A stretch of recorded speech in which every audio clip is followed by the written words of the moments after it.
नमस्कार, जय महाराष्ट्र। स्मशानभूमीची बिकट अवस्था, पार्किंगसाठी निधी पण अंतिम संस्काराच्या सुविधासाठी का नाही?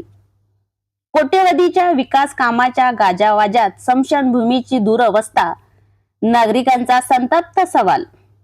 हिंदू स्मशानभूमीची दुरवस्था ही केवळ धार्मिक किंवा सामाजिक अस्मितेचा भाग नसून नागरिकांच्या मूलभूत हक्काचा आणि मानवी सन्मानाचा अत्यंत गंभीर विषय आहे। कोणत्याही शहरात किंवा गावात अंतिम संस्काराच्या ठिकाणी सोयी सुविधा नसणे हे स्थानिक प्रशासन आणि लोकप्रतिनिधीचे मोठे अपयश दर्शवते।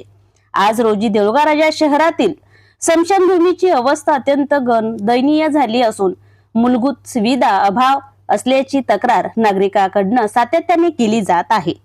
अंतिम संस्कारासाठी येणाऱ्या नागरिकांना पिण्याचे पाणी, बसण्याची व्यवस्था, शेड, स्वच्छता आणि अंतर्गत रस्ते यासारख्या आवश्यक सुविधा अभाव जाणवत आहे।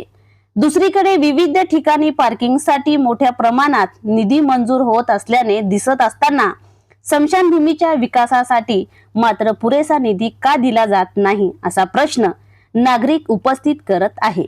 शहरातील एकमात्र स्मशानभूमी आहे, त्यात पिण्याच्या पाण्याची सोय नसणे, बसण्यासाठी शेड किंवा ओटे नसणे आणि अंत्यविधीसाठी येणाऱ्या नागरिकांसाठी स्वच्छतागृहाची दुरवस्था असणे, तसेच स्मशानभूमीत मोठ्या प्रमाणात वाढलेले गाजर गवत किंवा काटेरी झुडपे, कचऱ्याचे साम्राज्य आणि रात्रीच्या वेळी पुरेसा प्रकाश, व्यवस्थेसाठी स्ट्रीट लाईट सोय नसणे, सुरक्षित भीत नसल्यास मोकट जनावरांचा किंवा समाजकटाकारांचा वावर वाढणे, सर्वात मोठी अडचण अंतिम संस्काराचे शेड तुटलेले असणे, पावसाळ्यात लाकडे भिजून अंत्यविधी करताना नातेवाईकाची होणारी प्रचंड गैरसोय असल्याने नगरपालिका प्रशासनाने युद्ध पातळीवर काम करण्याची गरज आहे। लोकप्रतिनिधी या गंभीर विषयावर लक्ष देऊन निधी उपलब्ध करून देण्यात यावी। स्मशानभूमीत स्वच्छतेसाठी आणि देखभालीसाठी कंत्राटी पद्धतीवर किंवा कायमस्वरूपी कर्मचाऱ्याची नियुक्ती करण्याची आज रोजी गरज आहे।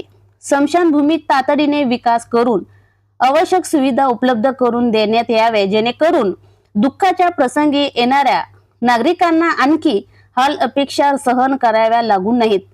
प्रशासनाने याकडे गांभीर्याने लक्ष देऊन त्वरित कारवाई करावी अशी अपेक्षा व्यक्त होत आहे। एपी न्यूज महाराष्ट्रासाठी मी पूजा कायंदे।